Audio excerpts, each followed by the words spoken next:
বিশেষ করে মহিলাদের মধ্যে আমরা দেখি শিরক বেদাত অনেক বেশি প্রচলিত, কারণ তারা অধিকাংশ সময় তাদের বাপদাদার কাছ থেকে যা দেখে তাই অনুসরণ করে, সমাজে যা দেখে তাই তারা অনুসরণ করে। একটা বিষয় আপনাদের বলি, তাহলে বিষয়টা বুঝতে পারবেন। ছোট বাচ্চা যখন জন্মগ্রহণ করে আমরা দেখি অধিকাংশ সময় আমাদের বাপদাদা বা আমাদের যারা দাদি নানি যারা আছেন তারা কপালে একটা কালো টিপ লাগিয়ে দেয়, তাই না? এই যে কালো টিপ কপালে লাগানো হয় একটা সাইডে, এই কালো টিপটা কেন লাগানো হয়? এটা কি সৌন্দর্যের জন্য লাগানো হয়? কি জন্য লাগানো হয়? বদ নজর থেকে বাঁচার জন্য। বদ নজর থেকে বাঁচার জন্য আপনি একটা কালো টিপ আপনার বাচ্চার মাথায় লাগিয়ে দিচ্ছেন।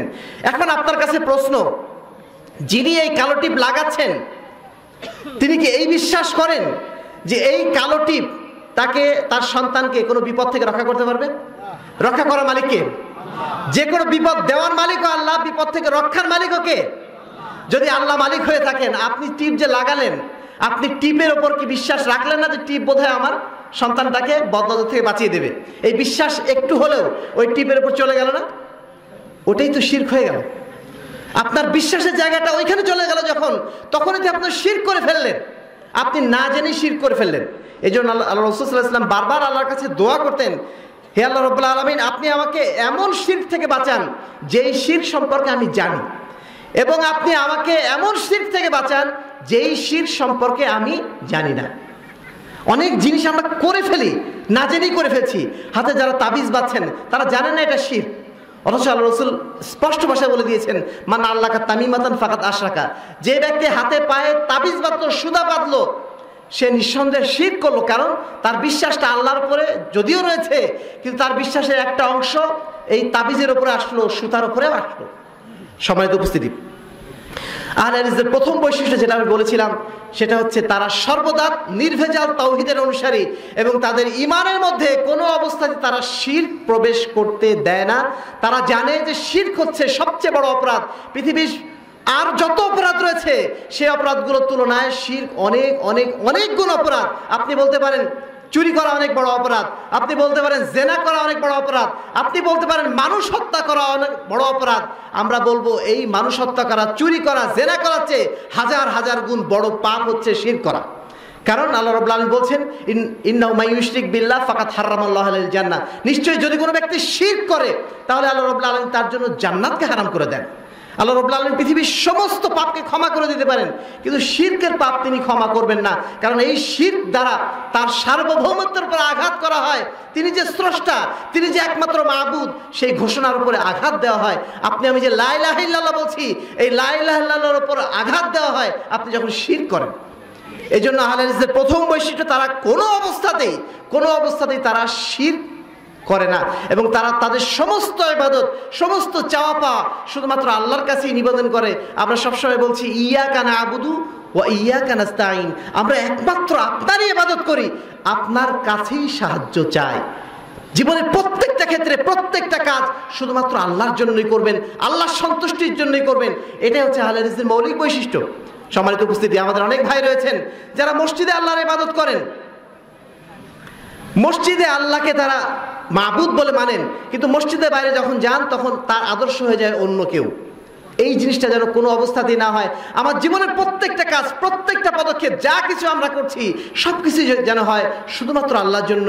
কুল ইন্না সলাতি ওয়া নুসুকি ওয়া মাহইয়ায়া ওয়া মামাতি লিল্লাহি রাব্বিল আলামিন। হে মুহাম্মদ সাল্লাল্লাহু আলাইহি ওয়াসাল্লাম, আপনি বলে দিন নিশ্চয়ই আমার সালাত, আমার কুরবানি, আমার জীবন, আমার মরণ সব কিছুই আল্লাহর জন্য।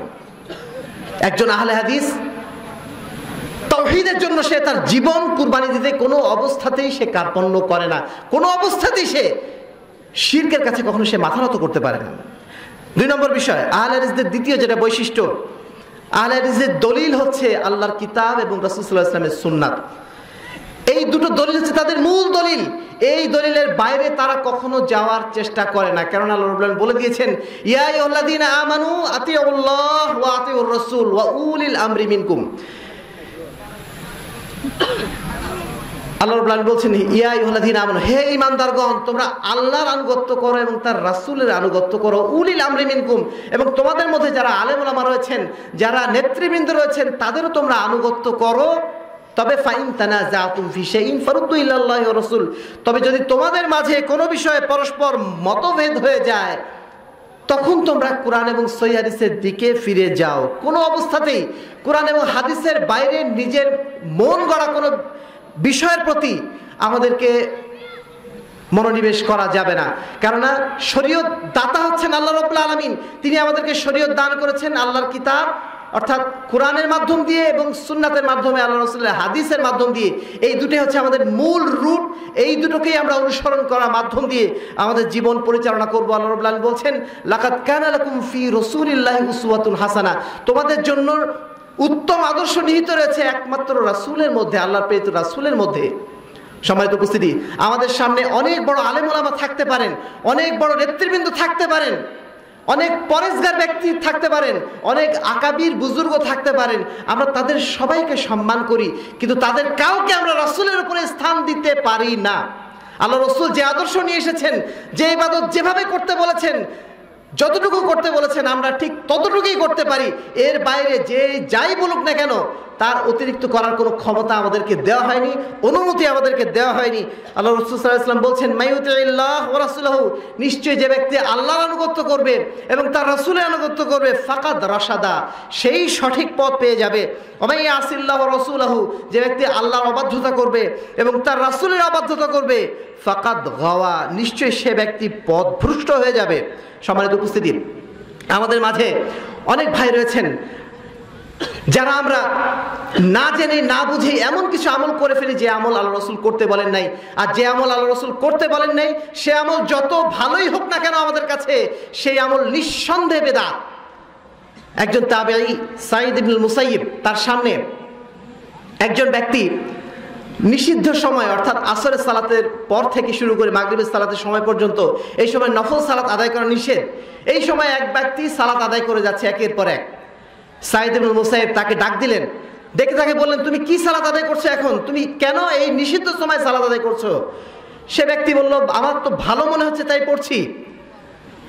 সাঈদ ইবনুল মুসাইয়িব বললেন, দেখো তুমি যে সালাতটা আদায় করলে এই সালাত আদায় করার মাধ্যম দিয়ে তুমি গুনাহগার হচ্ছ। তখন সেই ব্যক্তি আশ্চর্য হয়ে জিজ্ঞাসা করলো, হে সাঈদ ইবনুল মুসাইয়িব, আমি কি সালাত আদায় করার জন্য আল্লাহর কাছে শাস্তি পাবো? তখন সাঈদ ইবনুল মুসাইয়িব বলছেন, না, তুমি সালাত আদায়ের জন্য শাস্তি পাবে না, বরং তুমি আল্লাহর রাসূলের নির্দেশকে লঙ্ঘন করে এই সময় তুমি সালাত আদায় করছো যে সময় সালাত আদায় করা নিষেধ, এই জন্য তুমি আল্লাহর কাছে শাস্তি প্রাপ্ত হবে। সম্মানিত উপস্থিতি, ভালো কাজ হলেই সেটাকে যেন আমরা ভালো না মনে করি, যতক্ষণ পর্যন্ত আল্লাহ রাসূলের অনুমতি সেখানে না থাকে। আমাদের সমাজে বহুল প্রচলিত একটা ইবাদত, বহুল প্রচলিত একটা আমল, যে আমলে আমাদের অনেক জায়গাতে অনেক মসজিদে মারামারি পর্যন্ত হয়ে যায়, সে আমলটা হচ্ছে 5 ওয়াক্ত সালাতের পরে দলবদ্ধভাবে মোনাজাত করা। বাংলাদেশের 99% মসজিদে এই আমলটা চালু রয়েছে। এখন যদি আমরা বলি যে এই যে আমলটা আপনি করছেন এই আমলটা বেদাত হয়ে যাচ্ছে, কারণ আল্লাহ রাসূল সাল্লাল্লাহু আলাইহি ওয়াসাল্লাম তার জীবদ্দশায় কখনো করেননি, তার সাহাবীরা কখনো করেননি, 4 ইমাম কখনো করেন নাই, উম্মতের যারা শ্রেষ্ঠ উলামায়ে কেরাম তারা কখনোই এই কাজটি করেন নাই। তখন আমি আপনি বলে ফেলবো যে কাজটা তো ভালো, করলে সমস্যাটা কি? কাজটা তো ভালো, করলে সমস্যা কি? আমরা তো কি বলবো, আল্লাহর কাছেই তো চাচ্ছি, আমরা তো কোনো মানুষের কাছে চাচ্ছি না। সমস্যাটা কোথায়? সমস্যাটা হচ্ছে এই যে আপনি আল্লাহ রাসূল সাল্লাল্লাহু আলাইহি ওয়াসাল্লামের দেখানো নিয়ম বাদ দিয়ে নিজের মতো করে আপনি ইবাদত করতে চেয়েছেন। যে বগুড়ার সবচেয়ে বেশি আহলে হাদিস অধ্যুষিত এরিয়া হচ্ছে এই হুয়াকুয়া এলাকা। কথাটা কি সঠিক? এই এলাকা বহু পুরানো আমল থেকে এখানে আহলে হাদিসদের অবস্থান। যখন এই ধরনের কোনো আহলে হাদিস এলাকায় আমরা যাই তখন একটা কথাই বারবার মনে হয়, বারবার চিন্তা হয় যে আমাদের বর্তমান যে আহলে হাদিস প্রজন্ম, এই আহলে হাদিস প্রজন্ম তাদের আকীদা মানহাজ সেগুলো কি তারা মনে রেখেছে না ভুলে গেছে? তারা কি জানে যে তারা কেন আহলে হাদিস, কেন আমরা নিজেদেরকে আহলে হাদিস বলে গর্ব করি? এই বিষয়টা কি তাদের জানা রয়েছে? বারবার এই প্রশ্নটা মনে জাগে। আজকে আপনাদের কাছেও আমরা একই প্রশ্ন রাখতে চাই, যারা বিশেষ করে তরুণ প্রজন্মের যারা এখানে প্রতিনিধি রয়েছেন তাদের কাছে আমাদের একই জিজ্ঞাসা, আমরা কি জানি যে আমরা কেন আহলুল হাদিস? অধিকাংশ ক্ষেত্রে হয়তো আমরা এই জবাবটা পাবো না, কারণ এমন একটা পর্যায়ে এখন চলছে, এমন একটা জ্ঞানহীনতার পর্যায়ে এখন চলছে। এখন মানুষ দুনিয়া নিয়ে এতই বেশি ব্যস্ত, তারা তাদের জীবনের মূল লক্ষ্য, তারা জীবনের মূল জানার বিষয়গুলো আজকে অধিকাংশই জানে না। তাদেরকে যদি জিজ্ঞাসা করা হয়, ভাই আপনি বলছেন আপনি আহলে হাদিস, পরিচয় জিজ্ঞাসা করলে বলবে আমি আহলে হাদিস, কিন্তু যদি বলা হয় কেন আপনি আহলে হাদিস, অধিকাংশ অ্যান্সার দিতে পারবে না। কি বলবে?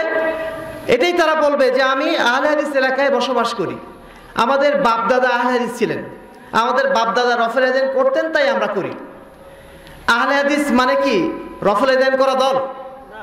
আহলে হাদিস মানে কি বাপদাদা রফল আযান করতেন তাই করতাম এই দলের নাম? আহলে হাদিসের আকীদা মানহাজ আমরা অধিকাংশই ভুলে বসেছি। আমি আপনাদের প্রতি বিনীতভাবে অনুরোধ করব, নিজেদের পরিচয় জানার চেষ্টা করুন, নিজেদের ইতিহাস জানার চেষ্টা করুন। যদি আমরা আত্মপরিচয় বিস্তৃত হয়ে যায়, নিজেদের পরিচয় নিজেরাই ভুলে যাই, তাহলে আমাদের চেয়ে হতভাগা দুর্ভাগা আর কেউ হতে পারে না। সম্মানিত উপস্থিতি, আমি আপনাদের কাছে তিনটা বিষয় উপস্থাপন করতে চাইবো।